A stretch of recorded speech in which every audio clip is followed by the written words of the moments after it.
এখন আর ফেরত যাওয়ার জায়গা নাই, এখন জাহান্নামের মধ্যে ঢুকানো হবে। ওরা আল্লাহর কাছে তখন বলবে রব্বানা বসরনা ওয়া সামি'না ফারজি'না না'মাল সালিহান ইন্না মুকিনুন।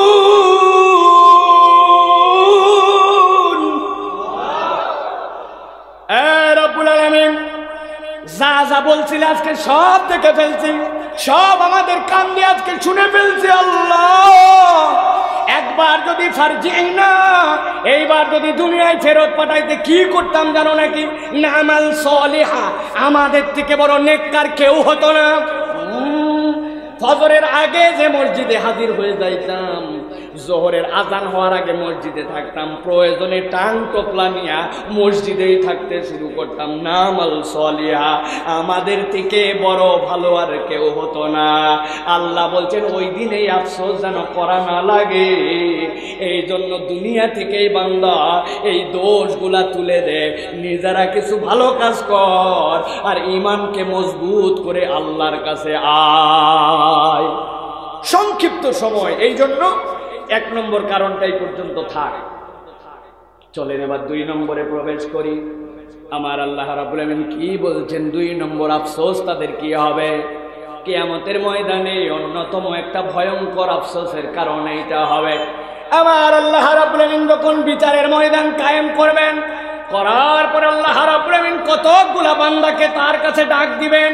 দুনিয়ার মানুষ তার আমলনামা দেখতে পাবে, দেখা যাবে তার আমলনামার মধ্যে গুনাহ আছে, তার আমলনামার মধ্যে অনেক ভুল আছে, অনেক ধরনের অপরাধ তার আমলনামার মধ্যে আছে। কিন্তু আল্লাহ তারে ডেকে বলবেন, ও আমার আদরের বান্দা, আমার কাছে আয়। আল্লাহ ডেকে বলবেন, তোর আমলনামার মধ্যে 2টা রেড চিহ্ন নাই। কি 2টা রেড সিগন্যাল? 1 নম্বর, তোর আমলনামার মধ্যে শিরিক আর কুফর নাই। 2 নম্বর, দুনিয়ার কোনো বান্দার হক তুই নষ্ট করিস নাই, বান্দার সাথে তুই জুলুম করিস নাই। আল্লাহ বলবেন, এই 2টা অপরাধ যেহেতু নাই, আমার বান্দা আমার রাস্তায় চলার জন্য চেষ্টা করছে বারবার, তারপরে ভুল করছে, নামাজ পড়ার চেষ্টা করছে, পূর্ণাঙ্গ মনোযোগ দিতে পারে নাই, রোজা একটাও ছাড়ে নাই, কিন্তু হক মতো হয়তো পারে নাই। যখন যাকাত দেওয়া লাগবে হিসাব করে যাকাত দিয়ে দিছে, কিন্তু এই যাকাত যখন দেওয়া লাগবে হয়তো কিছু এলোমেলো করছে, কিন্তু আমার বান্দার প্রচেষ্টার কোনো ঘাটতি ছিল না। আল্লাহ ডাক দিয়ে বলবেন, বান্দা বলতো এই অপরাধটাই দিন করছিলি কিনা? হ্যাঁ আল্লাহ করছিলাম, এই অপরাধ করছিলাম। আল্লাহ 1 to 1 বান্দাকে ডেকে বলবেন, অপরাধগুলো আমি জানতাম, আমার নাম সাত্তারুল গায়ুব, আমি দুনিয়ায় তোরে অপরাধগুলা প্রকাশ করে দেই নাই। আজকে আমার বান্দার আমলনামায় যেহেতু শিরিক নাই, কুফর নাই, জুলুম নাই, আর বান্দার হক নষ্ট করার অপরাধ নাই, আল্লাহ ওই বান্দাগুলাকে নিজ গুণে ক্ষমা করে জান্নাতের দিকে পাঠায়া দিবে।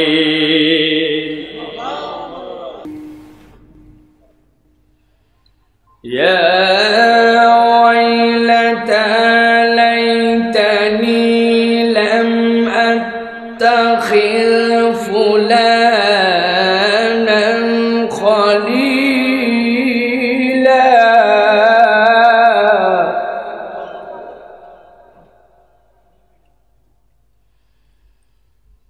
لقد أضلني عن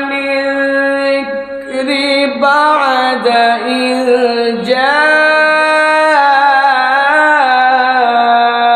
جاءني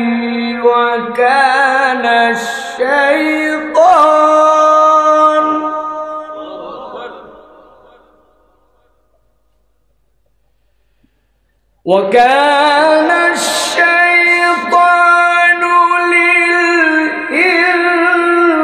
للإنسان خذولا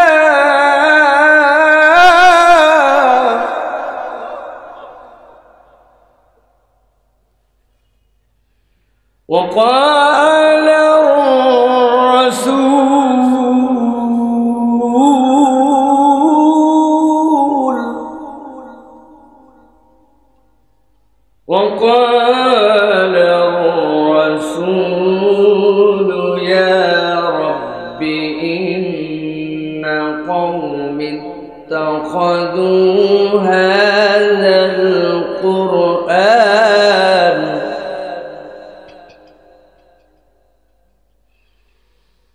وقال الرسول يا رب إن قومي اتخذوا هذا القرآن مهجورا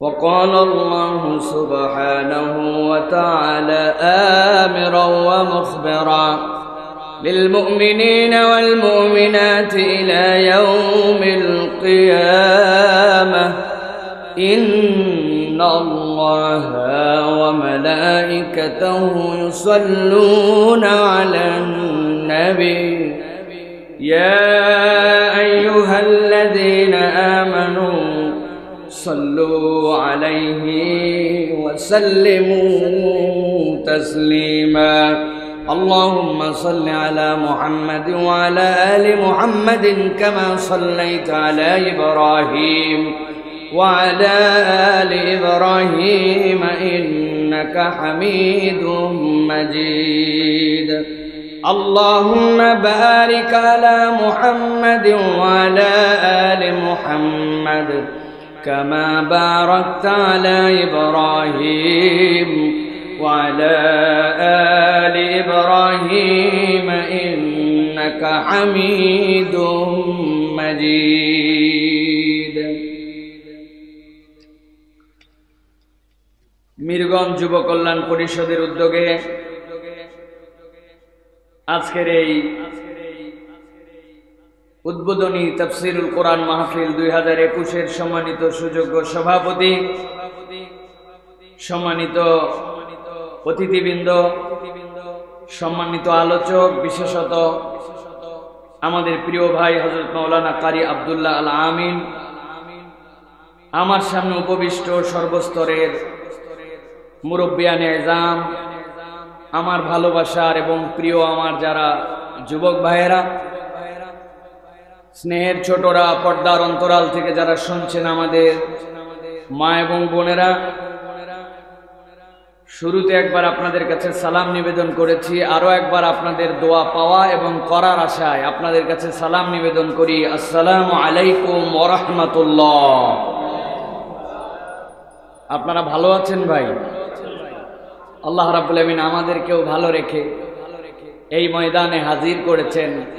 এইরকম শীত, এইরকম শিশির সিক্ত পরিবেশে খোলা ময়দানে আল্লাহ রাব্বুল আলামিনের জন্য যারা এসে হাজির হয়েছি, এই আশাতে কি আমরা খুশি না বেজার?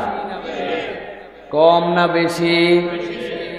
বুঝে না না বুঝে? বুঝে। প্রিয় ভাইয়েরা, আলহামদুলিল্লাহ আমরা বুঝেই অধিকাংশ। তবে আমি আপনাদের কাছে আরেকটু ডিটেলস একটু খুলে বুঝিয়ে আলহামদুলিল্লাহটা আমাদের অন্তর থেকে সাড়া দিয়ে একটু পড়তে চাই, যাতে করে আমাদের বুঝটা আরেকটু পরিষ্কার হয়। কেন এই কথা বলছি? আপনারা যারা এই অঞ্চলের মানুষ, আমাদের এমন কোনো ঘর নাই যে প্রবাসে আমাদের আত্মীয় স্বজন নাই, ঠিক না? আজকে ইংল্যান্ড থেকে আমাদের এক ভাই ফোন করেছেন, আপনাদের অঞ্চলেরই মানুষ। উনি আমাদেরকে নিয়ে ইংল্যান্ডে একটা তাফসীর মাহফিল আয়োজন করার জন্য, ইংল্যান্ডে তো মাঠে ওয়াজ হয় না, একটা হল বুক দিয়েছিলেন, আমাদেরকে ইনভাইটেশন কার্ড পাঠাইছেন, আমরা যাব, আলোচনা হবে মার্চের প্রথম সপ্তাহে। কিন্তু সেই হল তো বুকিং ক্যান্সেলই, যাওয়াও ক্যান্সেল, ইংল্যান্ডের সাথে এখন যোগাযোগও ক্যান্সেল। গতকালকেও ইংল্যান্ডে 1400+ মানুষ মারা গেছে। উনি বলতেছেন আমাদের এক আত্মীয় মারা গেছে, হুজুর দোয়া করেন। প্যাকেটের মধ্যে ঔষধ দিয়ে রেখে দিয়ে গেছে, আর বলে গেছে গ্রেভইয়ার্ডে কোনো জায়গা নাই, গোরস্থানে জায়গা নাই, আমরা শিডিউল পাইলে আপনাদেরকে 4-5 দিন পরে জানাবো, এরপরে আপনাদেরকে দাফন করানো হবে। এই রকম যখন পৃথিবীর অবস্থা, সেই সময়ে রব্বুল আলামিন আপনাকে আমাকে গায়ে গায়ে লাগায়া স্বাস্থ্যবিধি মেনেই তারপরেও এই যে পরিবেশে এনে আমাদেরকে বসিয়েছেন, এখনো যদি আমরা কৃতজ্ঞ না হই, আল্লাহর প্রতি সন্তুষ্ট না হই, তাহলে আর কখনো সন্তুষ্ট হওয়ার মতো সুযোগ নাও আসতে পারে, ঠিক কিনা? এই জন্য প্রিয় ভাইয়েরা, বুঝে সুঝে আলহামদুলিল্লাহ বলতে হবে। আমরা অনেক আলহামদুলিল্লাহ বলছি, যে আলহামদুলিল্লাহটা আমাদের ফুলফিল হচ্ছে না। একটা স্কুলে সকালবেলা যখন ছাত্ররা স্কুলে যায়, ক্লাসের মধ্যে যখন ঢোকার পরে স্কুলে তার নাম ডাকে, প্রথম ক্লাসে শ্রেণীকক্ষে নাম ডাকছে আব্দুল্লাহ, স্কুলে বলে ইয়েস স্যার, মাদ্রাসায় বলে লাব্বাইক, বলে কিনা? এখন ওই ছেলেটা স্কুলেও যায় নাই, ক্লাসরুমেও হাজির হয় নাই, প্রথম ক্লাসে যখন হাজিরা ডাকতেছে ওই সময় উপস্থিত নাই, ওই সময় সে ঘোরাফেরা করতেছে, এক মাঠের মধ্যে খেলতেছে, ডান্ডাগুলি দিয়ে বেড়াচ্ছে। ওই সময় কোনো এক বন্ধু আরেক বন্ধু ওরে ডাক দিছে আব্দুল্লাহ, ও মাঠের মধ্যেই বলছে লাব্বাইক, ইয়েস স্যার। এই কথা যদি বলে তাইলে ক্লাসে কি তার যে খাতা আছে ওই খাতায় হাজিরায় নাম উঠবে? কথা বলেন, উঠবে? তার মানে ওই হাজিরা, ওই লাব্বাইক, ওই ইয়েস স্যার যেখানে বলতে হবে সেই জায়গাতেই আপনাকে বলতে হবে। এখন আপনাকে আমাকে অনেক সময় জিজ্ঞাসা করা হয়, কেমন আছেন, শরীরটা কেমন, স্বাস্থ্য কেমন, দিনকাল কেমন চলতেছে, খুব বড় গলায় একদম সহি উচ্চারণে অনেক সময় বলি আমরা আলহামদুলিল্লাহ, কিন্তু আসলে এই আলহামদুলিল্লাহটা তার হক অনুযায়ী আমরা ঠিক মতো না বুঝে বলার কারণে আল্লাহর কাছে আলহামদুলিল্লাহ পৌঁছাচ্ছে না, ঠিক কিনা? প্রিয় মুসলমান, আপনাদের এলাকার মানুষ ব্যবসা করে, এরকম ব্যবসায়ী বাংলাদেশে আপনাদের এলাকায় আছে। সকাল থেকে সন্ধ্যা পর্যন্ত অধিকাংশ কথা মিথ্যা বলে, ওজনে ফাঁকি দেয়, ডিজিটাল মিটারে টেম্পারিং করার চেষ্টা করে, 2 নম্বর জিনিসগুলা 1 নম্বর বলে বিক্রি করে। সকাল 11টার কাস্টমাররেও বনির কাস্টমার বলে, বিকালবেলা জীবনে দেখে নাই ওরেও বলে, আপনার মতো পরিচিত লোক পেলাম বলে কেনা দামে দিলাম, এই কথা বলেও 400-500 টাকার পকেট কাটে। দুনিয়ার মিথ্যা কথা বলে ব্যবসা করে, ধোঁকাবাজি ছাড়া তার ব্যবসার হিসাবই মেলে না। দুনিয়ার জিনিসপত্র 1 নম্বরের সাথে 2 নম্বর মিশায় বিক্রি করে। সন্ধ্যাবেলা যখন ওই লোক বাজার থেকে আছে, ইমাম সাহেব দেখা হওয়ার পরে বলে কেমন আছেন ভাই, উনিও বলে আলহামদুলিল্লাহ ভালো আছি। ঠিক, আপনি কি মনে করতেছেন উনার আলহামদুলিল্লাহ হয়ে গেছে? দ্য রিয়াল মিনিং অফ আলহামদুলিল্লাহ বুঝেন। একজন ব্যবসায়ীর আলহামদুলিল্লাহ এখন বুঝে নিতে হবে, নইলে আর কখনো বোঝার সুযোগ নাও হতে পারে। একজন ব্যবসায়ীর আলহামদুলিল্লাহ হচ্ছে এখন আল্লাহ, এই করোনাকালীন সময়ে আমরা বাংলাদেশে এরকম ব্যবসায়ীকে চিনতাম, ঢাকা শহরের 4 ভাগের 1 ভাগ জমিদার, হাজার কোটি টাকার ব্যবসা।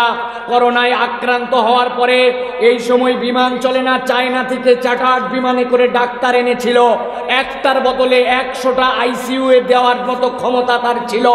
এই রকম লোকও আল্লাহ ধরেছেন, রেহাই পায় নাই, এই করোনাকালীন সময়ে মারা গেছে। আল্লাহ, সেই তুলনায় আমি তো এক চুনাপুটি ব্যবসায়ী, আমার আমল ঠিক নাই, আখলাক ঠিক নাই, আমারে ধরলে তো আমার আল্লাহ হাসপাতালে নেওয়ার মতো ক্ষমতা ছিল না, সেই মানুষটাকে এখন পর্যন্ত হেফাজত করেছ, আমাকে তোমার রহমত দিয়ে বাঁচায় রাখছো।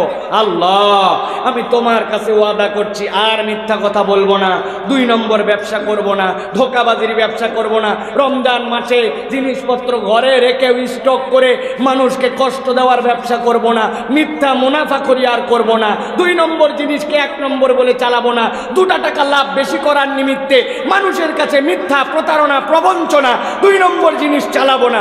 আল্লাহ, আমি এখন থেকে তোমার একজন নবীন, সিদ্দিকিন, সুহাদা, সলিহিনদের সাথে আমার হাসর নাচর যেন হয়, এইরকম একজন নেককার ব্যবসায়ী হওয়ার শপথ নিয়ে ভালো মানুষ হয়ে এখন থেকে তোমার কাছে ফেরত আসলাম। এইটাই হচ্ছে প্রকৃত ওই ব্যবসায়ীর জন্য আলহামদুলিল্লাহ, ঠিক কিনা? আলহামদুলিল্লাহ বলে দিচ্ছেন আপনি। যুবকদের আলহামদুলিল্লাহ কি ভাই? অটো পাস পেয়ে গেছি হুজুর, আমাদের থেকে আনন্দে কেউ নাই। পরীক্ষা দিলে নিশ্চিত ফেল করতাম, সেইখানে আমার এবার কপালে পাস জুটে গেছে। বাপের হোটেলে খাই, কোনো চিন্তা নাই, আমার থেকে মজায় কে আছে? মোবাইলে এমবি উঠাই আর যা ইচ্ছা দেখে যাই।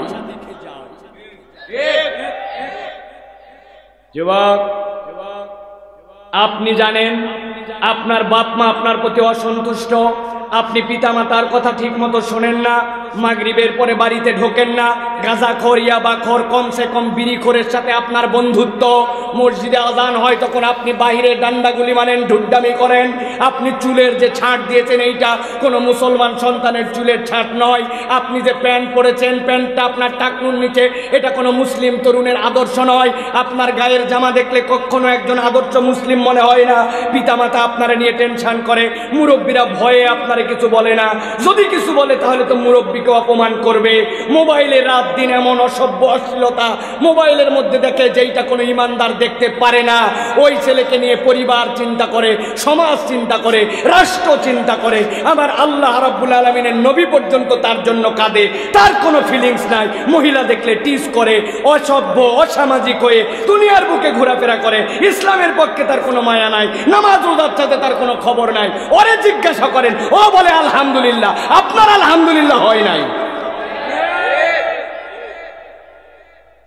আপনার আলহামদুলিল্লাহ বোঝেন।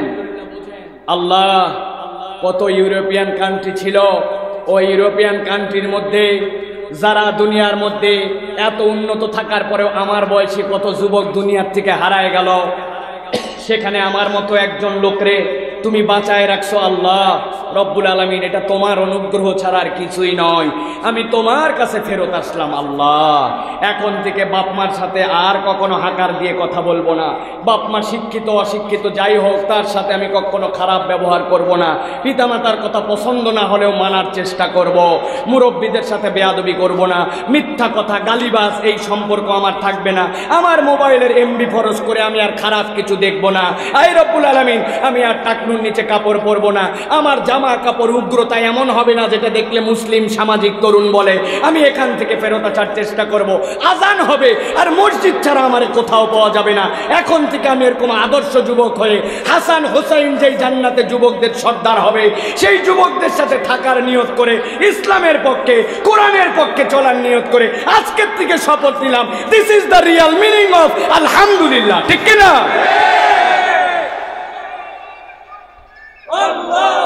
কিসের আলহামদুলিল্লাহ বলতেছেন আপনি? আপনি খবর নিয়ে দেখেন, আপনাদের এই মীরগঞ্জ বাজারের মধ্যে শ্রী হরে কৃষ্ণ নাম, ওনারে জিজ্ঞাসা করছেন কেমন আছো ভাই, ও বলে আলহামদুলিল্লাহ। শ্রী দেবনাথ পাল, ওনারে বলছে কালেমা জানিস, উনি বলে জানি মানে লা ইলাহা ইল্লাল্লাহু মুহাম্মাদুর রাসূলুল্লাহ। ওর হায়ের উচ্চারণ দেবনাথ পালের শুনলে মনে হয় ও বোধহয় নুরানি মাদ্রাসার ছাত্র ছিল। ঠিক কিনা? তাইলে আপনার আলহামদুলিল্লাহ আর লা ইলাহা ইল্লাল্লাহ বললেই যদি মনে করছেন যে হয়ে গেল, তাহলে তো হিন্দু পার পেয়ে যাইতো। তার মানে আলহামদুলিল্লাহ কেবল মুখের উচ্চারণ নয়, অন্তর থেকে বুঝে বলতে হয়। ঠিক কিনা? মুরব্বী, আপনাদের আলহামদুলিল্লাহ কি বাবা? আপনাদের থেকে তো আলহামদুলিল্লাহ কেউ সুন্দর করে বলতে পারে না। শেষ বয়স হয়ে গেছে, দাড়ি রেখে দিয়েছে, জামা ধরছে, জম্মের পান খাওয়া খায়, সুপারি খাওয়া খায়, দাঁত খিলাল করে। দাঁতগুলা যেইগুলো আল্লাহ রাব্বুল আলামিন দিয়েছিলেন নিয়ামত স্বরূপ, ওইগুলারে তরমুজের বিচির থেকে খারাপ বানাইছে। বানানোর পরে বিকালবেলা হয়ে গেল, এরপরে চায়ের দোকানে যে বসে পড়লো।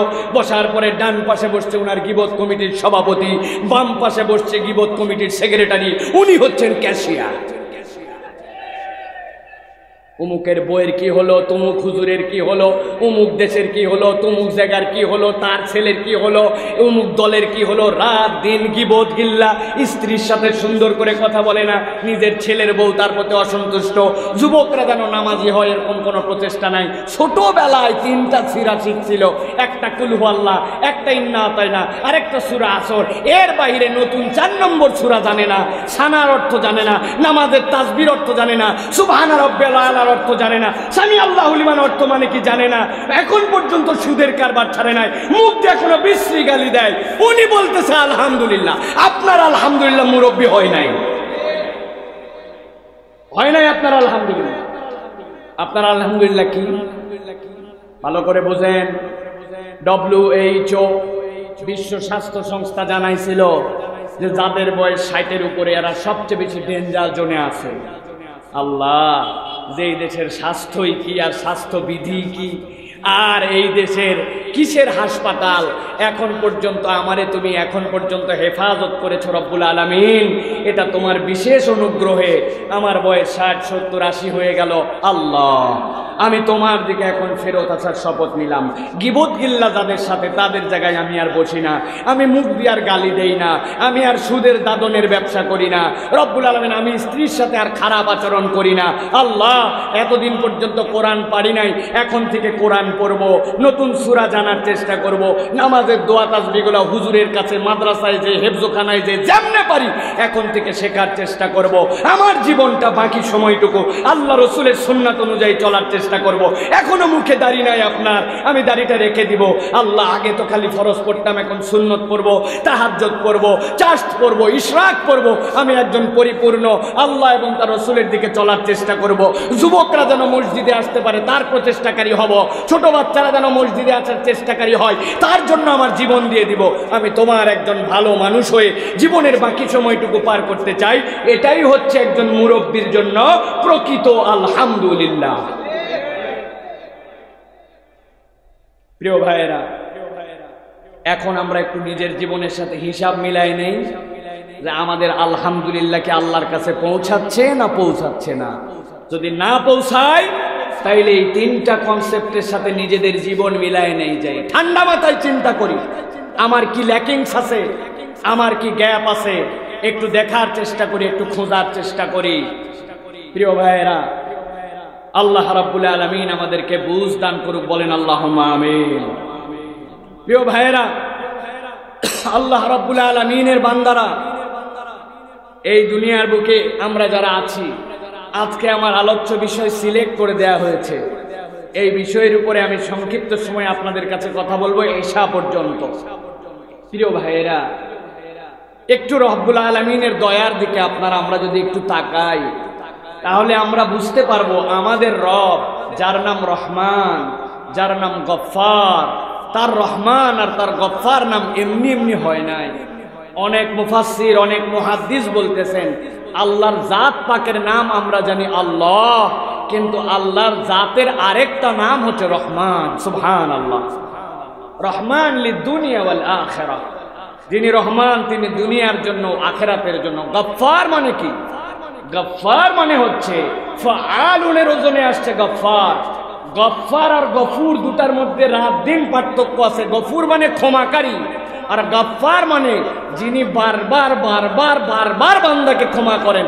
বান্দা যতবার অপরাধ করে আবার যদি কায় মনোবাক্যে হৃদয় থেকে তওবা করে, যতবার মাপ চায় ততবার যিনি ক্ষমা করতে পারেন তিনিই হচ্ছেন গফফার। সুবহানাল্লাহ। সেই গফফার এবং রহমান রব আপনার আমার জন্য যতগুলো অনুগ্রহ করেছেন, তার মধ্যে সবচেয়ে বড় অনুগ্রহ আল্লাহ করেছেন, ভালো করে বোঝেন 1 মিনিটে। দুনিয়ায় যত পরীক্ষা, সব পরীক্ষায় যত দামি ফলাফল তত হার্ড তার পরীক্ষা সিস্টেম, ঠিক কিনা? ক্লাস 5 এর পরীক্ষার বিসিএস এর পরীক্ষা কি এক? ক্লাস 5 এ একটা ছেলে পরীক্ষা দিবে, গণিতে কাঁচা। বাপ বলছে যে স্যার গণিত পড়ায়, তার কোচিংয়েই তোরে ভর্তি করে দিছি। আবার টাকা পয়সা আছে, বলছে স্যার সন্ধ্যার পরে করে এসে আপনি আমার বাচ্চাটারে গণিতের প্রাইভেট পড়ায় দেন। ভালো করে আমার কথা খেয়াল করে শোনেন। বার্ষিক পরীক্ষার আগ দিয়ে ওই ছেলেটা স্যারের কাছে যেয়ে বলতেছে, স্যার আপনার কাছেই ক্লাস করলাম, আপনার কাছেই গণিত প্রাইভেট পড়লাম, কোচিংও করলাম, আপনার কাছে অনুরোধ, আর মাত্র 7 দিন পরে আমাদের ফাইনাল পরীক্ষা, যেই 10টা গণিত আসবে পরীক্ষায়, ওই 10টা গণিত একটু আমার দিয়ে দেন। আপনাদের এই মিরগঞ্জ এলাকায় স্যার তো দিয়ে দিবে না ভাই? দিবে। যদি নৈতিকতা সম্পন্ন স্যার হয়, দিবে না তো দিবেই না, উল্টা একটা লাঠি দিয়া ওরে আচ্ছা মতো ধোলাই দিবে। বদমাইশ, এত বড় সাহস, তোর বাড়িতে প্রাইভেট পড়াইছি বলে তুই কোশ্চিন ফাঁস করে নিতে চাস? বলবে কিনা? প্রিয় ভাইরা, কোশ্চিন পাওয়া যাবে না, বলবে সর্বোচ্চ বলতে পারতে 20-30টা দেন, এর মধ্যে থেকে সাজেশন দিব। তুই আমার কাছে কোশ্চিন চাইলি? দুনিয়ায় যত বড় পরীক্ষা উপরের তত বেশি হার্ড হয়। খাতা যখন দেখে তখন আরো কঠিন খাতা দেখা হয়। বাংলা স্যারেরা, ইংরেজি স্যারেরা আমাদেরকে বলে দিত, একটা বানান যদি ভুল করো তাইলে কিন্তু তোমার হাফ মার্ক করে কাটা যাবে। কয় মার্ক? এখন 5 মার্কের একটা পরীক্ষা, ছাত্র লিখছে, লেখার পরে দেখা গেছে 15টা বানান ভুল করছে। কয় মার্ক কাটা গেছে ভাই? 7.5 মার্ক। পরীক্ষা 5 মার্কের মধ্যে। এখন যে 2.5 মার্ক যে তার অতিরিক্ত গেল, এইটা কেমনে ছাড় পোষাবে? ক্লাসে যখন খাতা দেখায় ওই সময় দিবে ধোলায়, আরে বদমাইশ, 5-এর মধ্যে পরীক্ষা 10টা ভুল করলে 0 পাইতি, তুই তো ভুল করছিস 15টা, 7.5 মার্ক তোর কাটা গেছে, মাইনা চালাই। প্রিয় ভাইয়েরা, দুনিয়ার পরীক্ষার সিস্টেম এইটা। আমি ভূমিকাটা দিচ্ছি এমনি এমনি নয়। আপনার আমার দয়াময় রব আজকে আমাকে যে বিষয়ে বলতে বলা হয়েছে, সেই রব এমন দয়াময়, দুনিয়ার জীবনের শেষে পরকাল একটা জীবন হবে, সেই জীবনে বান্দাদেরকে আল্লাহর সামনে দাঁড়াতে হবে। দাঁড়ানোর পরে বান্দা আল্লাহর সামনে যখন জিজ্ঞাসিত হবে, ওই জিজ্ঞাসিত ময়দানে বান্দা যেন আল্লাহর কাছে যে আফসোস না করে, আল্লাহ যে জিজ্ঞাসার বিষয়গুলা ধরবেন ওই দিন যেন বান্দা ভয় না পেয়ে যায়। এই জন্য আমার রব এমন দয়াবান, ওই দিন যেইগুলা পরীক্ষা নিবেন আল্লাহ সেই পরীক্ষাগুলা দুনিয়ার মানুষের জন্য পুরোপুরি ফাঁস করে দিয়েছেন। সুবহানাল্লাহ বলবেন? ফাঁস, কেবল ফাঁসই নয়, ওইটাতে যদি তোমার গ্যাপ থাকে কেমনে তুমি ওইটার থেকে উত্তরণ করবা, ওই আফসোস থেকে বাঁচবে কেমন করে, তার জন্য রব্বুল আলামিন একজন গাইডারও দিয়েছেন। তিনি আবার দেখাই দিয়ে গেছেন এরকম এরকম করে তুমি প্রস্তুতি নাও, তাইলে পরীক্ষায় তোমার ওই দিন আফসোস করার কোনো কারণ থাকবে না। আজকে আমরা সংক্ষিপ্ত সময়ে ওই পরকাল দিবসে আল্লাহ রাব্বুল আলামিনের কাছে 60টা আফসোস বান্দার হবে, যেইগুলা মূল আফসোস। 60টা আফসোসের কারণ হবে বান্দার। ওই আফসোসগুলা কি, সেই আফসোসগুলোর থেকে বাঁচার উপায় কি, এবং সেই আফসোসগুলা যদি আমাদের মধ্যে থাকে এই চরিত্র দূর করব কেমনে, এই বিষয় নিয়ে আমরা কুরআনুল কারীমের ভিন্ন ভিন্ন 7টা সূরা থেকে 7টা বিষয় আলোচনা করার চেষ্টা করব। আল্লাহ রাব্বুল আলামিন যদি আমাদেরকে তৌফিক দান করেন, সকলে বলি একযোগে সমস্বরে আল্লাহুম্মা আমিন। আমার আল্লাহ রাব্বুল আলামিন বলছেন,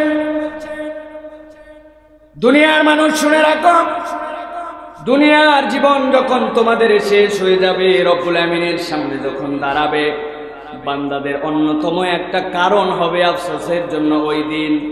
আল্লাহ রাব্বুল আমিন কুরআনুল কারীমের মধ্যে বলছেন, কি আফসোস করবি তোরা? আল্লাহ বলছেন, ওয়ালাউ তারা ইয উকিফু আলান নারি ফাকালু ইয়া লাইতানা নুরাদ্দু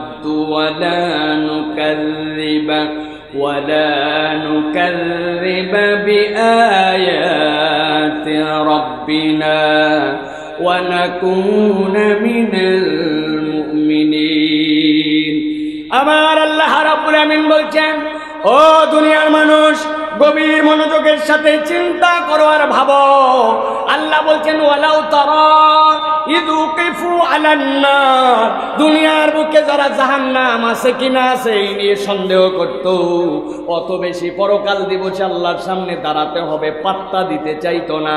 আল্লাহ বলছেন, যখন ওই মানুষগুলাকে রব্বুল আলামিন জাহান্নামের সামনে দাঁড় করায় দিবেন, আল্লাহ জাহান্নাম যখন তাদেরকে দেখায় ফেলবেন, যেই না দুনিয়ার বুকে যারা জাহান্নামের চিন্তা করছিল না, আল্লাহর সামনে দাঁড়াতে হবে এরকম মনের মধ্যে কোনো পেরেশানি ছিল না, কিন্তু তারা যখন জাহান্নাম দেখে ফেলবে, আল্লাহ বলছেন, ফাকালু ইয়া লাইতানা, একসাথে সব মানুষ তারা তখন আল্লাহর কাছে বলবে, হায় আফসোস আল্লাহ, ইয়া লাইতানা, ও রব্বুল আমিন বড় আফসোস, আজকে আমাদের জন্য বড় আফসোস। আল্লাহ বলবেন, কি আফসোস আর কি জন্য আফসোস করবে? তার আল্লাহর কাছে প্রথমেই বলতে শুরু করবেন, নুরাদ্দু, ও আমাদের রব, আজকে এই জাহান্নাম দেখে, আজকে এই শাস্তি দেখে, আজকে আমাদের এই আযাবের প্রকটতা দেখে আমরা বুঝে ফেলছি, তুমি যে আমাদের কাছে বলেছিলে পরকালে তোমার সামনে দাঁড়াতে হবে, আল্লাহর সামনে বান্দাকে হিসাব দিতে হবে, আজকে বুঝে ফেলছি রব্বুল আলামিন, আজকে তোমার কাছে আফসোস করে বলতেছি, আল্লাহ নুরাদ্দু, তোমার কাছে আবেদন, একটা বার আমাদেরকে দুনিয়ায় খালি ফেরত পাঠাও। আল্লাহ রাব্বুল আলামিন বলছেন, তারা কেন দুনিয়ায় ফেরত যেতে চাবে? কি এমন অপরাধ করে আসছিল জন্য দুনিয়ায় আবার যেতে যাবে? কোন কাজের মাসুল দেওয়ার জন্য দুনিয়ায় ফেরত যেতে যাবে? আমার আল্লাহ বলছেন তারা বলবে ওয়ালা নুকাল্লিবা বিআয়াতি রাব্বিনা,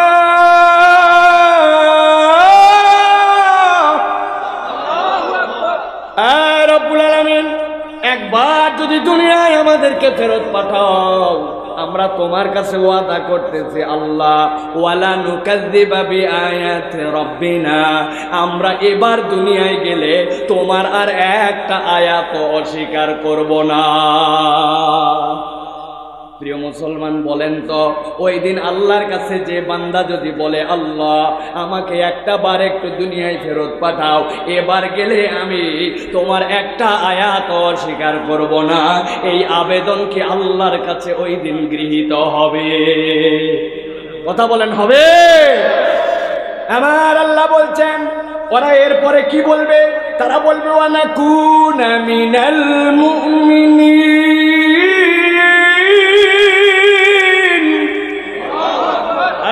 রব্বুল আলামিন আমরা কেবল তোমার আয়াতে অস্বীকারকারী হব না এরকম নয়, একটা বার যদি দুনিয়ায় ফেরত পাঠাও ওয়ানাকুনা মিনাল মুমিনিন, আয় রব্বুল আলামিন ওয়াদা করতেছি, আমরা ওয়াদা করতেছি আমরা এবার প্রকৃত ঈমানদার আর প্রকৃত মুমিন হয়ে তবেই তোমার কাছে ফেরত আসব। আল্লাহ এই আয়াতে কারিমা 1000 বছর আগে 1400 বছর আগে আমার নবীকে জানাই দিয়েছেন কিয়ামত পর্যন্ত উম্মতের জন্য। ও উম্মত, ওই দিন যদি আল্লাহর কাছে যাও আর যাওয়ার পরে আবেদন করো, তোমার আবেদন মঞ্জুর হবে না। এই জন্য দুনিয়ায় থাকতে এই দুইটা অপরাধ থেকে নিজেকে মুক্ত করো। 1 নম্বর, আল্লাহর কোন আয়াতের অস্বীকারী হইও না, আর পরিপূর্ণ ঈমানদার না হয়ে আল্লাহর কাছে ফেরত এসো না। তাহলে 1 নম্বর অপরাধ হচ্ছে দুনিয়ার বুকে আল্লাহর আয়াত অস্বীকার করেছিল। আপনারা বলবেন হুজুর আমরা এই দলের মধ্যেই নাই, আমরা আল্লাহর সব আয়াত বিশ্বাস করে নিয়েছি, ঠিক কিনা? যদি এই কোরআনুল কারীমের প্রথম থেকে বিসমিল্লাহ সহ একদম সূরা নাস পর্যন্ত কোনো একটা মানুষ পুরোটা যদি বিশ্বাস করে কোরআনের আল্লাহ যা বলছেন সব আমি বিশ্বাস করি, সব আমি মানি, তাইলে সে 100% মুসলমান, ঠিক কিনা? আর একজন মানুষ কোরআনের অর্ধেকের দিকে কেবল এইটুকু বিশ্বাস করে, অর্ধেক আর এদিকে বিশ্বাস করে না, তাহলে সে হচ্ছে 50% মুসলমান, ঠিক কিনা? ঠিক বাবা, 50% মানলে 50%, 20% মানলে 20% মুসলিম, তাই নাকি? ভালো করে টার্মটা বুঝে নেন।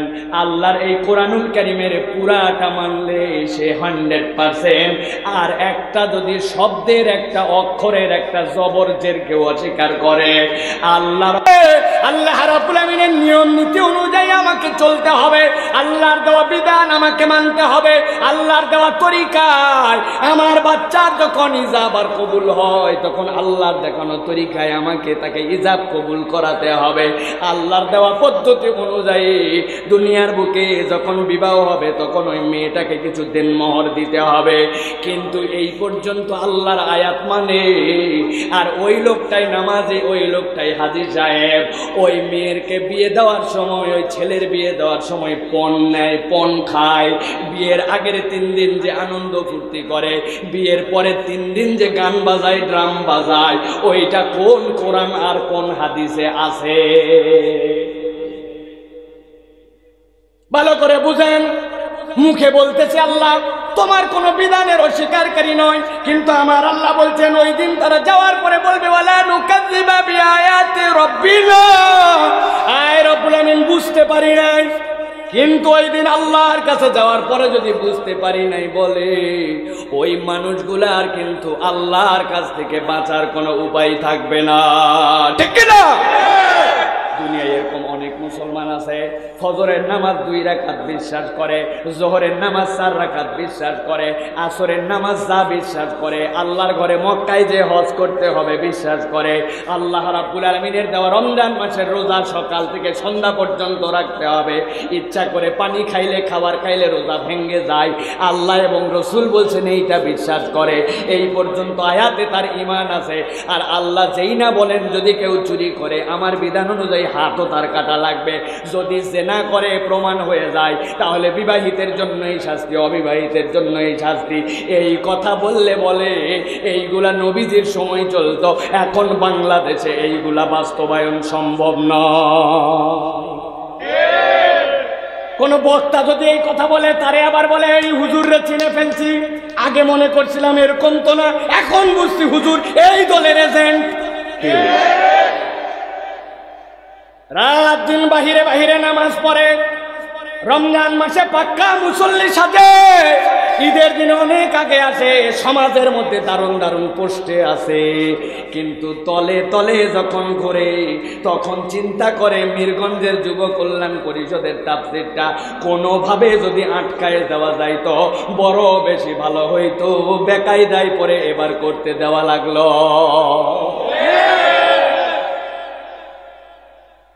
বুঝতে পারে নাই। আল্লাহ রাব্বুল আমিন বলছেন যদি মানতে চাও, ওই দিন যদি আফসোস থেকে বাঁচতে চাও, আমি আল্লাহ রাব্বুল আমিন বললাম ইযুকিফু আলান নার, ঘাড় ধরে যখন জাহান্নামের সামনে আনা হবে, বেকায়দায় পরে কথা বলবে, কায়দায় পরে নয়। এই যে স্টেজ যত উঁচু করা হয়েছে, একটা যদি অ্যাডাল্ট ছেলে আমারেও যদি স্টেজের সাইডে একদম সাইডে দাঁড় করান আমার অত টেনশন হবে না, যদি ধাক্কাও লাগে যদি পড়েও যায় কতটুকু 5 হাত এইটুকু লাভ আমি দিতেই পারি, কোনো টেনশন নাই, ঠিক কিনা? কিন্তু যদি 10 তলা একটা বিল্ডিং হয়, 10 তলা বিল্ডিং এর উপরে পাশ দিয়ে কোনো বাউন্ডারি ওয়াল দেওয়া নাই, একজনরে আপনি নিয়ে গেছেন, যাওয়ার পরে ওই লোকটা এখন নিচে বলছেন দেখ তো নিচে কি দেখা যায়, ও পাশে যায় না, অনেক দূর থেকে এরকম করে দেখেন, কে মাথাটা এরকম করে বার করে দেখতেছে, আরে পাশে যায়, বাউন্ডারি ওয়াল দেওয়া নাই, এইরকম করে দেখে। সাথে একটা দুষ্ট বন্ধু ছিল, ও পিছন থেকে যায় আস্তে করে খালি এইরকম বদমাইশ কোথাকার, আর কি কোথায় করা লাগবে তাও জানিস না, সাইডে বাউন্ডারি ওয়াল নাই, এই জায়গায় কেলাই না। আরে আমি তো মজা করছি, কিসের মজা? 10 তলার ছাদের উপরে মজা আছে নাকি? বলবে কিনা? কারণ কি? কারণ জানে 10 তলার ছাদের থেকে নিচে পড়লে খবর আছে, পটল উঠে যাবে, ঠিক কিনা? আমার আল্লাহ বলছেন কম বেকায়দায় পড়ে তো এই দিন এই কথা বলবি না। ইযুকিফু আলান নার, ঘাটটা ধরে যখন জাহান্নামের সামনে নিয়ে আসা হবে, দুনিয়ার বুকে সবই ঠিক ঠিক বলছিলি, সবই বুঝছিলি, সীমিত সীমিত স্বার্থে আল্লাহর কোরআনের আয়াত সমূহ অস্বীকার করছিলি, আজকে কায়দাটা ঠিক মতো পাইছি, এখন দেখ কি অবস্থা। তখন আল্লাহর কাছে বলবে আল্লাহ নুরাদ্দু ওয়ালা নুকাযযিবা বিআয়াতি রাব্বিনা ওয়া নাকুনা মিনাল মুমিনিন, একটা সুযোগ দাও, এবার গেলে দেখবে পাক্কা পাক্কা ইমানদার হয়ে আসবো, আমার থেকে বড় ইমানদার কাউরে আল্লাহ তুমি পাবা না। আল্লাহ বলবেন আল আন, এখন আর ফেরত যাওয়ার জায়গা নাই, এখন জাহান্নামের মধ্যে ঢুকানো হবে। ওরা আল্লাহর কাছে তখন বলবে রব্বানা বসরনা ওয়া সামি'না ফারজি'না না'মাল সালিহান ইন্না মুকিনুন।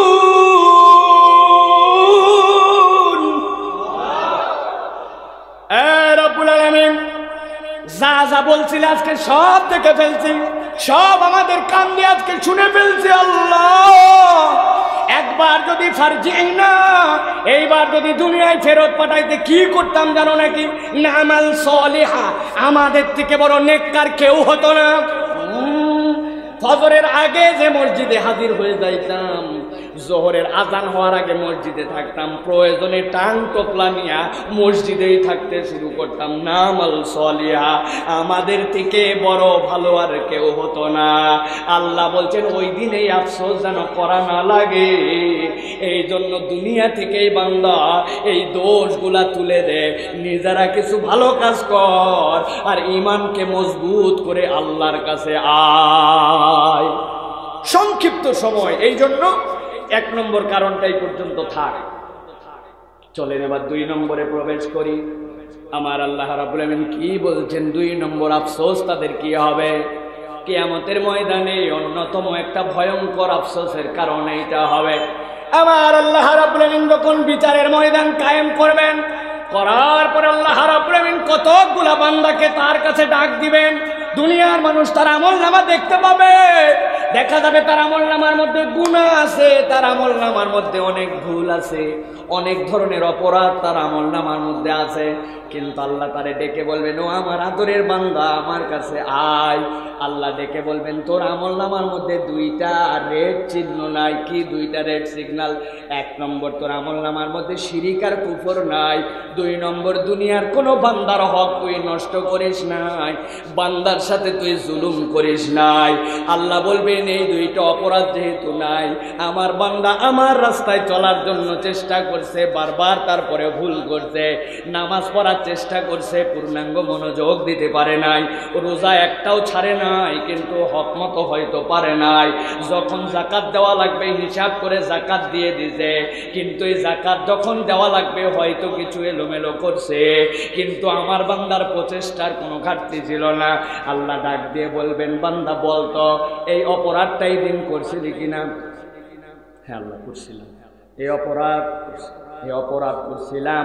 আল্লাহ 1 to 1 বান্দাকে ডেকে বলবেন, অপরাধগুলো আমি জানতাম, আমার নাম সাত্তারুল গায়ুব, আমি দুনিয়ায় তোরে অপরাধগুলা প্রকাশ করে দেই নাই। আজকে আমার বান্দার আমলনামায় যেহেতু শিরিক নাই, কুফর নাই, জুলুম নাই, আর বান্দার হক নষ্ট করার অপরাধ নাই, আল্লাহ ওই বান্দাগুলাকে নিজ গুণে ক্ষমা করে জান্নাতের দিকে পাঠায়া দিবে।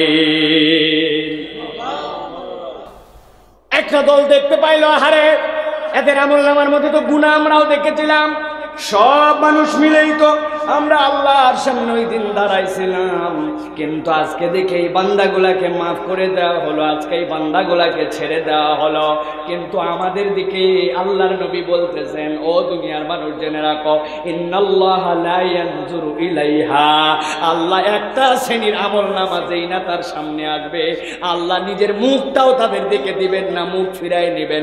ফেরেশতাদেরকে ডাক দিয়ে বলবেন, ওয়াসিকাল্লাযীনা কাফারু ইলা জাহান্নামা যুমারা, গরু ছাগলের পাল যেরকম একের পর এক হাঁকায় নিয়ে যাওয়া হয়, এদেরকে কোনো হিসাব নাই, কিচ্ছু নাই, পিটাইতে পিটাইতে ঝাঁকাইতে ঝাঁকাইতে এদেরকে জাহান্নাম পর্যন্ত নিয়ে যাও। ওই সময় এই মানুষগুলো আল্লাহর কাছে আফসোস করে বলবে, ইয়াকুলু ইয়া লাইতানি লাম উশরিক বিরাব্বি আহাদা,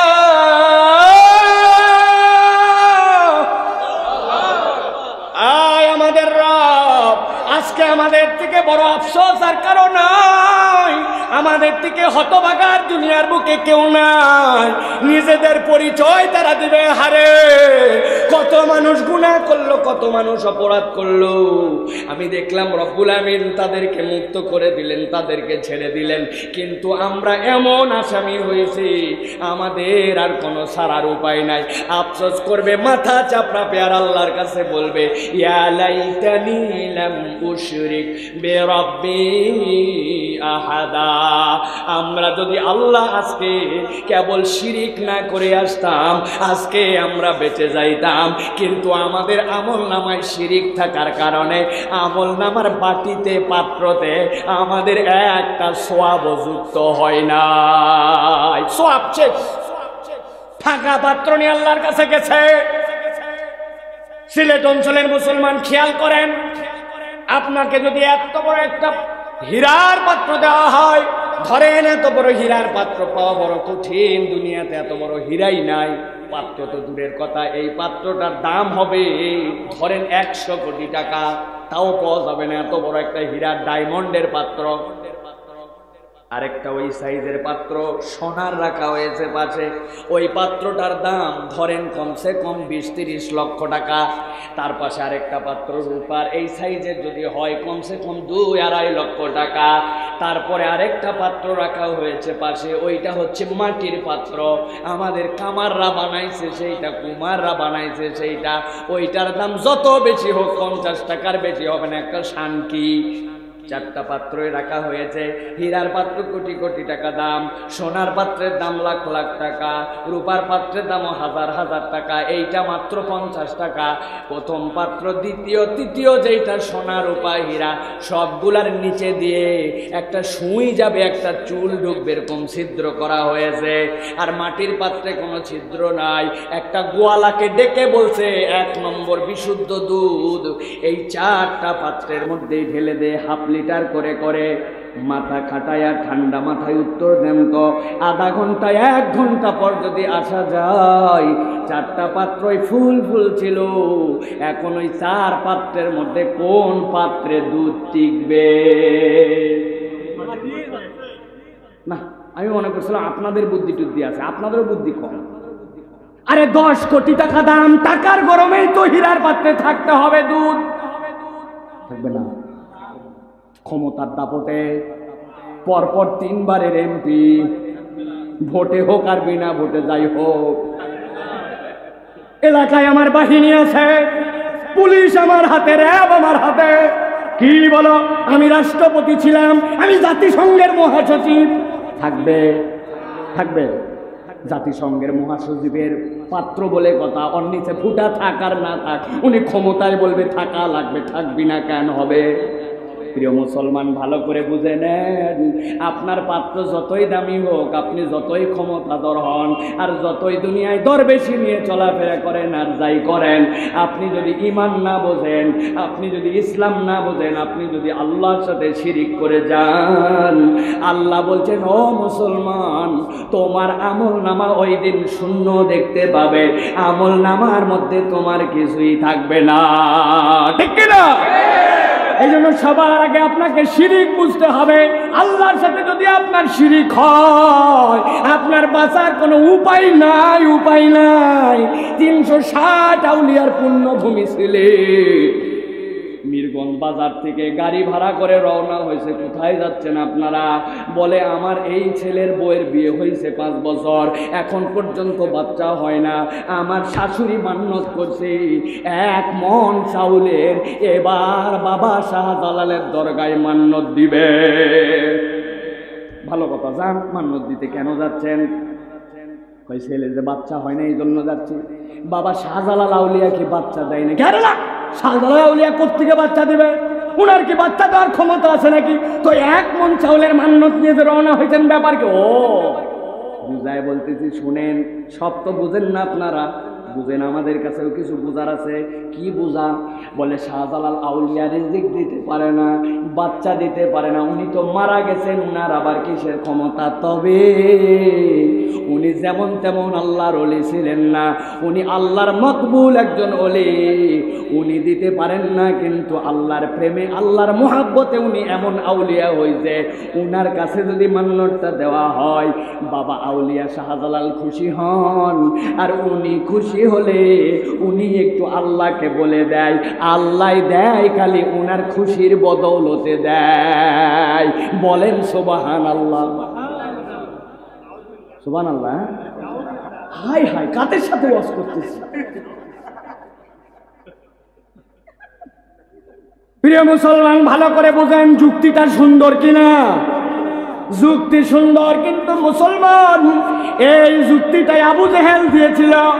কেমন করে দিয়েছিল? আল্লাহ নবী জিজ্ঞাসা করলেন, লাতের কাছে কেন যাও, মানাতের কাছে কেন যাও, উজ্জার কাছে কেন যাও? ওরা কি তোমাদের রিজিক দেয় নাকি? ওরা খাওয়ায় নাকি? আল্লাহ যে একটু আগে জিজ্ঞাসা করেছিলেন, মাইয়ারযুকুকুম মিনাস সামাই ওয়াল আরদ সায়াকুলুনাল্লাহ। একযোগে বলছিল আবু জেহেল, উতবা, সাইবা, রিজিক দেয় আল্লাহ, খাওয়ায় আল্লাহ। সামি'না ওয়া বাসারনা, আমাদের চোখ দেয় আল্লাহ, শোনায় আল্লাহ। তো লাত উজ্জা মানাতের কাছে কেন যাও? ও এইটা শুনবা, শোনো তাহলে। লাত উজ্জা মানাত কিছুই করতে পারে না, কেবলমাত্র লাত হচ্ছে আল্লাহর, অমুক পয়গম্বরের প্রতিকৃতি, মানাত হচ্ছে আল্লাহর অমুক ফেরেশতার প্রতিকৃতি, আর উজ্জা হচ্ছে অমুক একজনের প্রতিকৃতি আল্লাহর, যিনি বড় বুজুর্গ ছিলেন। কেন তার কাছে ছাগল দিলি? কেন তার মাথায় দুধ ঢাললি? সেই দুধ কেন খাইলি? আরে ওরা আল্লাহর এত প্রিয়, ওরা কিচ্ছু দিতে পারে না, কিন্তু লাতের কাছে যদি ছাগল মান্নত দেই লাত খুশি হয়। মানাতের মাথা দুধ ধোয়াই দেওয়ার পর ওই দুধ খাইলে মানাত খুশি হয়। যার বাচ্চা হয় না ওই লাত খুশি হয়ে আল্লাহকেই বলে, আল্লাহ দেয়, লাতের ওসিলাই দেয়। মানাতের কাছে যায়, মানাত কেন করে? ওই দুধ দহন করে কেন? ওই দুধ খাস। বলে রোগ ভালো হয় না, রোগ কেউ ভালো করে না, আল্লাহ করে। কিন্তু মানাতের কাছে দিলে মানাত খুশি হয়ে আল্লাহকে বলে দেয়। এইটাই হচ্ছে ওসিলাই তাআব্বুদিয়া, আল্লাহর ইবাদতের ওসিলা মানা। আল্লাহ বলছেন, রসুল আপনি আপনার উম্মতকে জানাই দেন, ওদেরকে জিজ্ঞাসা করলে ওরা বলে লিয়াতাকাররাবুনা ইলাল্লাহি যুলফা, আমরা তো আল্লাহর নৈকট্যের জন্য এদের মাধ্যম দিয়ে ইবাদত করি। আল্লাহ বলছেন আপনার উম্মতকে আপনি বলে দেন, ওরা যতই আল্লাহ খালিক, আল্লাহ মালিক, আল্লাহ রাজিক বলুক না কেন, ওয়াহুম মুশরিকুন, এই ঈমান রাখার কারণে তাদের ঈমান হয় নাই, তারা সবাই মুশরিক, সবাই মুশরিক। এখন দুনিয়ায় 5 ওয়াক্ত নামাজ পড়ুক আর 10 বার হজ করুক, মুখের মধ্যে এত বড় দাড়ি রাখুক আর জুব্বা পরে যাই করুক না কেন, ওই ব্যক্তিও যদি এই সকল মাজারে, এই সকল আউলিয়ার কাছে যায় আর বলে উনারা কিছু করতে পারে না, উনাদেরকে দিলে উনারা খুশি হয়, উনারা খুশি হলে আল্লাহ দেয়, উনাদের মাধ্যম দিয়ে দেয়, এই ঈমান রাখলে আপনার হাসর নাসর আর আবু জেহেলের হাসর নাসর কিন্তু একসাথে হবে। এরকম ঈমানদার আছে কিনা আমাদের? ওই বাবা চুমু দিচ্ছিস কেন হাতে? দেখলাম লাল একটা ফিতা বান্দা। দোস্ত চুমা দিলি কেন? করিস না, এটা আজমির শরীফ থেকে আমার এক দোস্ত নিয়ে আসছে। আরে এটার কাজ কি? এইটা বেঁধে রেখেছি, নজরে রেখেছে আমার আউলিয়ায়ে কেরাম, কবর থেকে আমার দিকে নজরে রাখছে, নজর বন্ধ আছে কিনা? নামাজ পড়ে মসজিদে যায়, এরকম ট্যাগা ঝোলাই, তাবিজ ধোলাই, হাতে গলায় ঝোলানো দেখলে মনে হয় গলা বোধহয় হালায় ফেলবে। ও নিজেকে ইমানদার ডাকে, মারা যাওয়ার পরে ওর দাফনও হবে মসজিদের ওই গোরস্থানে, কিন্তু বিশ্বাস করেন এই ঈমান নিয়ে যদি যায়, ওর আর আবু জেহেলের মধ্যে কোনো পার্থক্য নাই। আমার আল্লাহ বলছেন ওই দিন যে আফসোস করবে আর বলবে, ইয়াকুলু ইয়া লাইতানি লাম উশরিক বিরাব্বি আহাদা,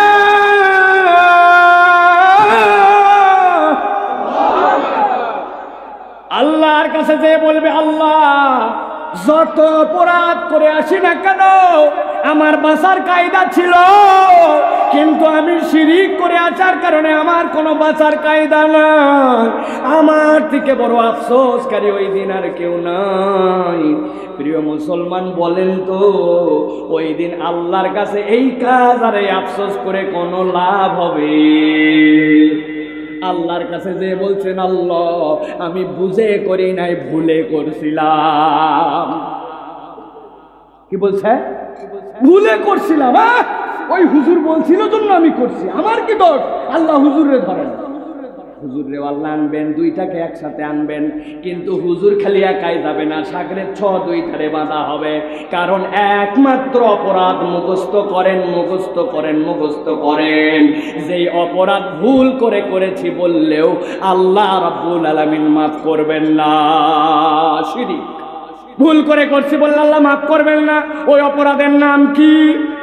জোরে বলেন নাম কি? আরেকবার বলেন নাম কি? এমন অপরাধ, মিরগঞ্জে একটা মুরব্বী মানুষ খুব কাছে, সন্ধ্যার পরের থেকে কাশি শুরু, লোকজন বলছে, বাবা তোর আর এই জায়গায় ট্রিটমেন্ট হবে না, তুই সিলেট ওসমানীতে যা।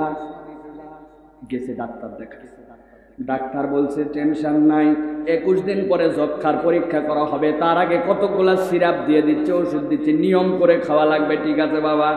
500 টাকা ভিজিট দিয়ে ডাক্তার দেখায়, সিরাপ দিয়ে দিয়েছে, ফার্মেসিতে আসার পরে বলতেছে এই ওষুধ এই সময় খাবেন, এই ওষুধ এই সময় খাবেন। ওই লোক বলে আমি নিজের নামও লিখতে পারি না, আমি হচ্ছে টিপ সই দেওয়া লোক, তুমি আমারে বলতেছো এই ওষুধ এই সময় খাবেন।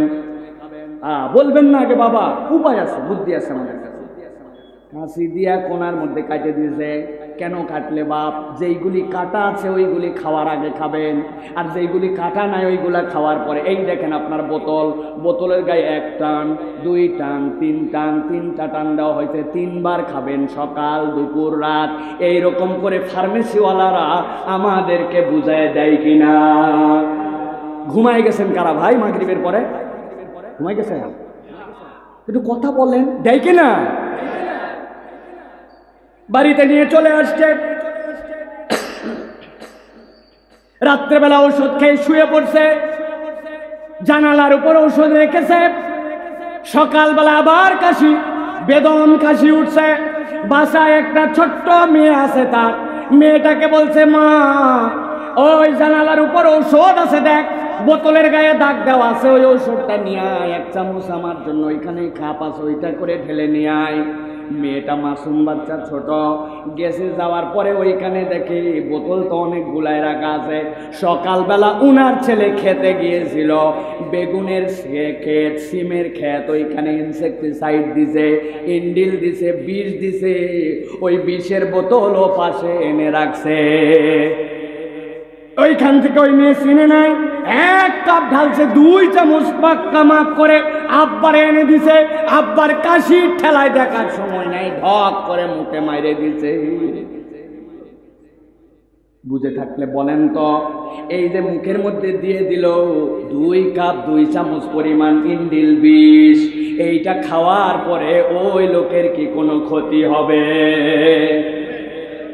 এই দেখ, আপনারা সব জায়গায় ফেল করতেছেন, কিসের ক্ষতি হবে?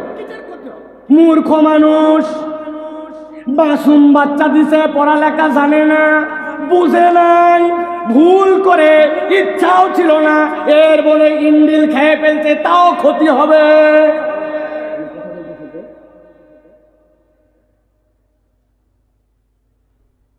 প্রিয় মুসলমান, ভুল করে বিষ খাইলে রিয়াকশন হবে, কাজ হবে, ক্ষতি হবে। ভালো করে একটা তার মনে রাখবেন, আল্লাহ বলছেন ইয়াকুলু ইয়া লাইতানি লাম উশরিক বিরাব্বি আহাদা। ওই দিন যাওয়ার পরে কোনো বান্দা যদি আল্লাহর কাছে বলে আল্লাহ আমি ভুল করে করেছি, যদি শিরিকটা সেটা হয়, ভুলের গুনাহ আল্লাহ মাফ করবেন না। ঠিক না? অমুক হুজুররে আপনি ধরায় দিছেন, তমুক বাবা বলছিল, অমুক পীর বলছিল, আল্লাহ বলছেন কোনোটাই তোমার কাজ হবে না। আল্লাহ বলছেন তোমার একটা কমন সেন্স দিয়েছিলাম, সেখানে আমি আল্লাহ বারবার বলেছিলাম মুসলমানদের প্রথম দাওয়াত হচ্ছে তাওহীদের দাওয়াত, ইমানের দাওয়াত। বান্দা দুনিয়ার এত কিছু বুঝলি আর রবের সাথে শিরিক করলে কি হয় এইটুকু কি তুই বুঝিস না? উপায় থাকবে না, কিন্তু ভালো করে বুঝে নেন। আপনার স্ত্রী কেন শিরিকে আল্লাহ এত অপছন্দ করেন? আপনার স্ত্রী বিয়ের পরে তার একটা বন্ধু আছে, বন্ধুর সাথে আপনার সাথে যেরকম আদর করে, হাসি মস্কর করে, বন্ধু আসলে বন্ধুরেও বুকে ছড়ায় ধরতে চায়, বন্ধুর সাথেও মস্করা করে। স্বামী যদি আপনি হন, আর যদি সত্যি স্বামী হন, তাহলে আপনি তো ওই বন্ধুর সাথে দেখাই করতে দিতে পারেন না। ধস্তাধস্তি, ইয়ারকি তামাশার জড়াজড়ি তো অনেক করে। বেশি যদি করে তাইলে বুঝবেন আগেও মনে হয় সম্পর্ক ছিল, বউরে আপনি কাট করে দিবেন। কি দিয়ে বিয়ে করছেন? ভারী 1-1.5 লাখ 2 লাখ টাকার মহারানা। মেয়েটা 20-25 বছর বাপের বাড়িতে ছিল, মাত্র কয়দিন হলো আপনার কাছে আসছে। ভারী আপনি তারে একটু ভরণ পোষণ দেন, সেইটাই যদি বন্ধুর সাথে এরকম করে আপনার সহ্য হয় না, এইটা আল্লাহর সাথে উদাহরণে যায় না। কিন্তু যেই আল্লাহ আপনারে চোখ দিল, যেই আল্লাহ আপনারে হাত দিল, যেই আল্লাহ আপনাকে আমাকে বানাইলেন, ওই আল্লাহর অধিকারের মধ্যে এইটা, ওই আল্লাহর সাথে কাউকে শরীক করা যাবে না। ঠিক না? এই জন্য ঈমান বুঝে নেন প্রিয় ভাইরা, সময় সংক্ষেপ। এবার আছেন আমরা 3 নম্বর আফসোস কি হবে? আমার আল্লাহ বলছেন কিয়ামতের ময়দানে আরেকটা আফসোস ওই দিন বান্দা করবে, আমি তোর দয়ার রব দুনিয়ায় থাকতেই তোরে জানাই দিলাম, দেখ তো মিলায় মিলায় তোর আমলের মধ্যে এরকম কিছু আছে কিনা। আল্লাহ বলছেন আনযারনাকুম আযাবান করিবা ইন্না আনযারনাকুম আযাবান করিবান ইয়াওমা ইয়াযুরুল মার'উ মা قدمت يداه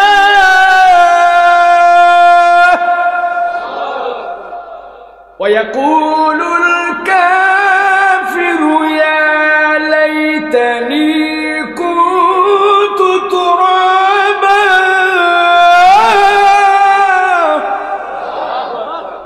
আমার আল্লাহ বলছেন ইন্না আনযারনাকুম আযাবান করিবা, বান্দাদের সামনে যখন আযাব হাজির হয়ে যাবে, তোমাদেরকে যখন আযাব দেখাই দেওয়া হবে, মানে বান্দা যখন বুঝে ফেলবে আমি গ্রেফতার হয়ে গেছি, আর কোনো উপায় নাই।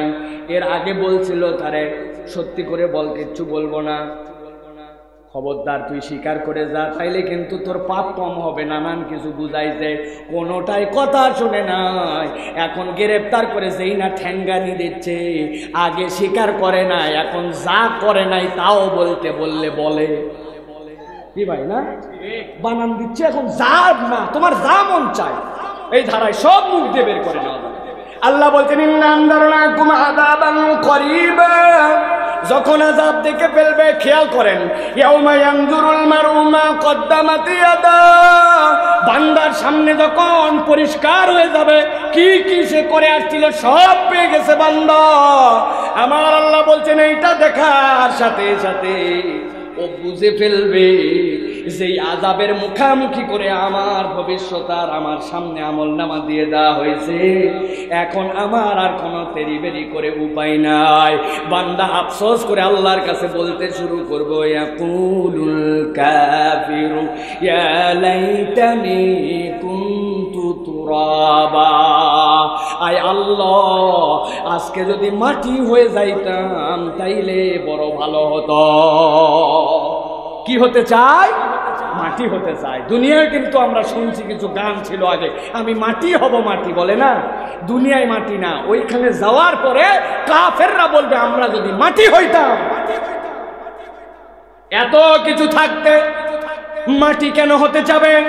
আমার নবীজি মুস্তাদরাক আল হাকিমের হাদিসের মধ্যে বলতেছেন, দ্বিতীয় খণ্ডের 345 নম্বর হাদিস, আমার নবী বলছেন আল্লাহ রাব্বুল আমিন কিয়ামতের দিনে কতকগুলা বাহিমাতুল আনআম, চতুষ্পদ কতকগুলা ভেড়া, কতকগুলা দুম্বাকে দাঁড় করাবেন, এই দুম্বা দাঁড়া। আল্লাহ বলবেন তোর মাথায় শিং গজা, শিং সাথে সাথে গজায় গেছে। আল্লাহ পাশে আরেকটা দুম্বাকে বলবেন দাঁড় হয়েছে, ওই দুম্বাও ওটার শিং ছিল, আল্লাহ বলবেন শিং তোর চলে যা, শিং চলে যাবে। এবার যেইটার আল্লাহ শিং দিয়েছেন বলবেন দে গুতা, যেইটার মাথার থেকে শিং আল্লাহ নামাই দিয়েছেন ও গুতাতে থাকবে তারে। আল্লাহ বলবেন এবার থাম, থেমে যাওয়ার পর আল্লাহ বলবেন এবার দুইজনই মাটি হয়ে যা। ছিল ওইটা সিংহীন রে গুতাই ছিল, আল্লাহ ওই দিন সিংহীনটারে শিং দিয়ে ওইটারে গুতায়া হিসাব বরাবর করার পরে দুনিয়ার যত বাহিমাতুল আনআম আল্লাহ বলবেন সব এখন মাটি হয়ে যাও। এইটা দেখে ওই দিন যাদের আমলনামার মধ্যে কিছু নাই, ওই কাফের আল্লাহকে যারা অস্বীকার করে গিয়েছিল, আল্লাহর বিধান যারা তুচ্ছ তাচ্ছিল্য করেছিল, মানে নাই, তারা আল্লাহর কাছে বলবে আল্লাহ আজকে যদি আমরাও মাটি হয়ে যাইতাম বড় ভালো হতো। জিজ্ঞাসা করি ভাই, ওই দিন আল্লাহর কাছে যাওয়ার পরে মাটি হইতে চাইলে কোনো লাভ হবে?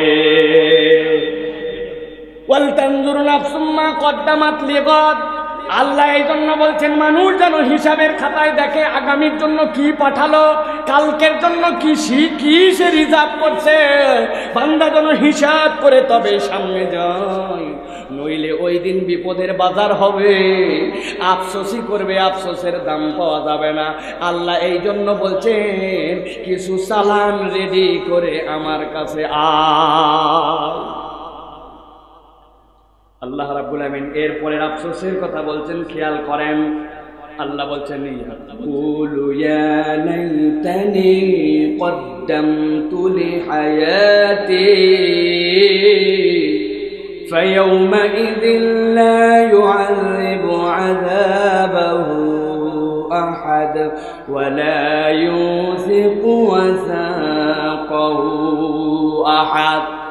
এখন পর্যন্ত যতগুলা কারণ বলেছি, এই কারণের ব্যাখ্যা যদি আমরা বুঝে নেই, আমাদের পুরা জীবনটা পরিবর্তন হয়ে যেতে পারে। প্রিয় ভাই, একটু গভীর মনোযোগে বুঝেন, ভালো করে একটু খেয়াল করেন আল্লাহ কি বলছেন।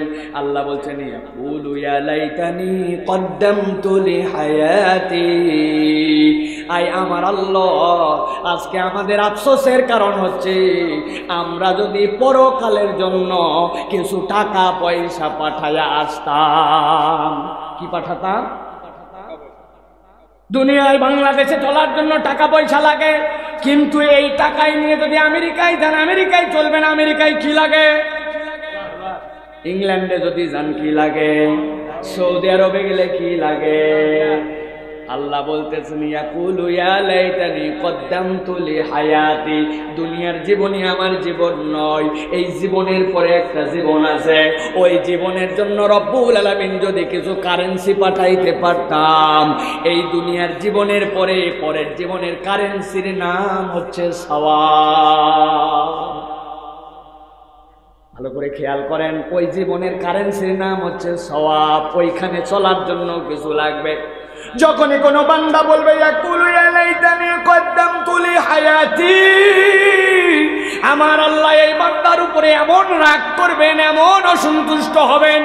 এর আগে যেগুলো আফসোসের কথা বলেছি, কোনো আফসোসের এগেনস্টে আল্লাহ কোনো শাস্তির কথা বলেন নাই। কিন্তু কোনো বান্দা যেই না বলবে আল্লাহ পরকালের জীবনের জন্য যদি কিছু পাঠায় আসতাম, আল্লাহ এই কথাকে বান্দার মুখ দিয়ে এমন অপছন্দ করবেন, এমন অপছন্দ করবেন। তোর জীবনের ক্ষুদ্র হোক আর বৃহৎ হোক একটা সময় ছিল, ওই সময়টাতে তুই কি করছিলি? আজকে সে কেন বলতেছিস আল্লাহ পরকালের জন্য যদি কিছু পাঠায় আসে? আল্লাহ রেগে সাথে সাথে বলছেন ফায়াউমাইযিল লা ইউআযিবু আযাবাহু আহাদ। ওই দিন আমি আমার এই কথা বলনেওয়ালা বান্দাকে এমন ভোগান্তি ভোগাবো, এমন শাস্তি দিব, আমি আল্লাহর মতো শাস্তি কেউ দিতে পারবে না। কার জন্য এই কথা? এই কথা তার জন্য যার ব্যালেন্স নাই, অ্যাকাউন্টে ব্যালেন্স নাই, ওরে সাইজ করে দেওয়া হবে। দুনিয়ার বুকেও যদি আপনার অ্যাকাউন্টে ব্যালেন্স না থাকে আর আপনি যদি 2 নম্বরই করার চেষ্টা করেন, দুনিয়াতেও সাইজ হয়ে যাওয়া লাগে। পকেটের মধ্যে আমাদের এখন অনেকের এটিএম কার্ড আছে, ব্যাংকে অন্তত জমা দেওয়ার জন্য যাওয়া লাগলেও টাকা তোলার জন্য আর যাওয়া লাগে না। কে কথা বলেন? যুবকেরা, ঠিক কিনা? চলে গেছে মিরগঞ্জ বাজারে, টাকা কিছু তোলা লাগবে, অ্যাকাউন্টে কত আছে জানে? 3000। কেসে লাল ঘরের মধ্যে, কাঁচের ঘরের মধ্যে কার্ডটার মধ্যে ঢুকায় দিছে। কার্ডটা যেই না ঢুকায় দিছে, ঢুকায় দেওয়ার পরে কম্পিউটারে লেখা উঠছে ইনসার্ট ইউর পাসওয়ার্ড। বলছে ইনসার্ট ইউর অ্যামাউন্ট। সাথে সাথে উনার অ্যামাউন্ট এখন তোলা লাগবে। উনি বিসমিল্লাহি তাওয়াক্কালতু আলাল্লাহ বলে আছে অ্যাকাউন্টে 2500, দিছে 5000। মেশিনের মধ্যে কি লেখা উঠবে? You insert the wrong amount, you have not sufficient balance, please insert the correct amount। বলার সাথে সাথে মেশিনটার মধ্যে ঠস করে এক শব্দ হওয়ার পরে কার্ডটা ঠেলে বের করে দিবে। বের হওয়ার পরে কার্ড যে বের হয়েছে মনে করাই দিবে, টুং টুং ঠেলে বাইর করে দিছে। আপনি কার্ড হাতে নিয়েছেন, নিয়ে বলছেন আল্লাহ আগের বার ফেল করছি, তাই কি এবার যদি পাই আল্লাহ 2000 টাকা মসজিদে দিব, 2000 মাদ্রাসা, 2000 টাকা তাফসিরুল কোরআন মাহফিল, আর মাত্র 4000 টাকা আমার অ্যাকাউন্টে আছে হচ্ছে তার 2500। বিসমিল্লাহ বলে দরুদ শরীফ করে মেশিনের মধ্যে ফুল দিয়া দিছে 5000-এর বদলে 10,000 ডাইরেক্ট চাপ। প্রিয় মুসলমান, যারা এই কার্ড ব্যবহার করেন তারা জানেন, আগের বার বলছিল you have not sufficient balance, you insert the correct amount. এখন আপনার 2 নম্বর বারে যখন এই ধান্দাবাজি করবেন, সফটওয়্যার বুঝবে এই কার্ড হোল্ডার তো নির্দিষ্ট লোক নয়, নিশ্চয় 2 নম্বর লোক। এবার ওই কার্ডটা ঠেলে বের না করে কার্ড সহ মেশিন খাইয়ে ফেলবে। আল্লাহ বলতেছেন, ইয়াকুলু ইয়া লাইতানি কদ্দামতু লিহায়াতি ফায়াউমাইযিল লা ইউআযিবু আযাবাহু আহাদ। ও দুনিয়ার মানুষ, একবার যদি আমার কাছে আসার পরে বলিস, আল্লাহ আমি বুঝি নাই পরকালের জন্য কোনো কারেন্সি পাঠায় আছে নাই, আল্লাহ বান্দার এই কথা এমন অপছন্দ করবেন, আল্লাহ বলবেন তোরে আজকে খেয়ে ফেলা হবে, আমি এমন শাস্তি দেওয়া দিব এইটা তোর মাথাতেও কুলাবে না। আল্লাহ শাস্তির ধরন আপনার আমার মাথায় কুলাবেন। আল্লাহ বলছেন কেবল তাই নয়, ওয়ালা ইউসিকু আসাকাহু আহাদ, ওরে এমন বাধা বাঁধবো এই বন্ধন আমি ছাড়া কত কঠিন কেউ জানে না। আল্লাহু আকবার। দুনিয়ার বুকেও আমরা বুঝি শাস্তির কিন্তু ধরন ফের আছে। আল্লাহ শাস্তি যদি মনে করেন এই দুনিয়ার সাথে কম্পেয়ার করবেন, হবে না। আল্লাহ কত ভয়ঙ্কর শব্দ চয়েস করছেন, ওয়ালা ইউআযিবু আযাবাহু আহাদ। দুনিয়ায় একজন সামাজিক অপরাধ করছে, এলাকার চেয়ারম্যান সাহেব সব গণ্যমান্য ব্যক্তিরা মিলে ফায়সালা করছে। কি ফায়সালা? কই এরা যদি জেলখানায় দেওয়া হয় তাহলে বড় বিপদ, আমাদের এলাকারই তো সন্তান, জেলে দিও না, কি করো? বলেও যে বদমাইশি করছে শাস্তি হচ্ছে আগে 10টা করে ডান গালে জুতা দিয়ে মারবি, বাম গালে 10টা। এরপরে সকাল 7টা থেকে দুপুর 1টা পর্যন্ত এই টানা 5 ঘন্টা তারে ঠান্ডা পুকুরের মধ্যে গলা পানিতে নেমে থাকা লাগবে, নচেত কিন্তু আর একবারে জেল জরিমানা যা করা লাগবে, ফৌজদারি কেস।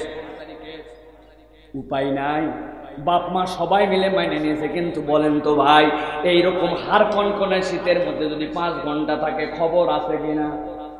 কথা বলেন, আছে? বন্ধু বান্ধবরা একটু দালালি করছে, বিভিন্ন জায়গায় একটু যোগাযোগ করছে, চেয়ারম্যানের সাথে একটু লিয়াজও করছে, করে টোরে একটা ব্যবস্থা বিকল্প করতে পারছে। আসার পরে বলে, দোস্ত তোর জন্য যে আমরা কি কষ্ট করলাম জানিস না, সারাদিন সব দিন দরবার করে তোর শাস্তির সিস্টেম চেঞ্জ করা হয়েছে। কি চেঞ্জ? বলে তোর আর এই 4 ঘন্টা 5 ঘন্টা না, মাত্র 20 মিনিট তোর পানিতে থাকা লাগবে। মারহাবা, মাত্র 20 মিনিট, তোদের মতো বন্ধুই হয় না। বলছে আগে শোন, কিন্তু ধরনটা একটু ভিন্ন। আগে গলা পর্যন্ত এরকম ডুবাই দিয়েছিল, এখন চেয়ারম্যানেরা রাজি হয়েছে তোরে উল্টা করবে, এখন বডি উপরে খালি গলাটা 20 মিনিট। বন্ধু রাজি না? বলবে ভাই সকাল 7টা তো সন্ধ্যা 7টা, তাও এইভাবে ওইভাবে না। কি বন্ধুরা বলতেছে গাধা নাকি?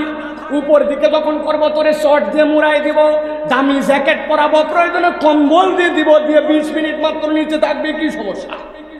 সমস্যা আছে কিনা? প্রিয় মুসলমান, ভালো করে বুঝেন, যারা আফসোসটা করবে ইয়াকুলু ইয়া লাইতানি কদ্দামতু লিহায়াতি, আল্লাহ বলছেন তাদের ব্যাপারে, ফায়াউমা ইযিল লা ইউআযিবু আযাবাহু আহাদ। বান্দা আল্লাহর শাস্তিকে ভয় করো, তোমার আল্লাহর শাস্তিতে তোমার শরীরে এই ক্ষমতা নাই যে তুমি কোনো পর্যায়ে ইউজ টু হয়ে যাবে। আল্লাহর শাস্তিতে ইউজ টু হওয়া যায় না। ইউজ টু মানে কি? এই তোর কি লজ্জা নাই? এত অপমান করে স্যারেরা, তাও তুই পড়ে আসিস না কেন? এইগুলা মায়ের খাইতে খাইতে আর অপমানের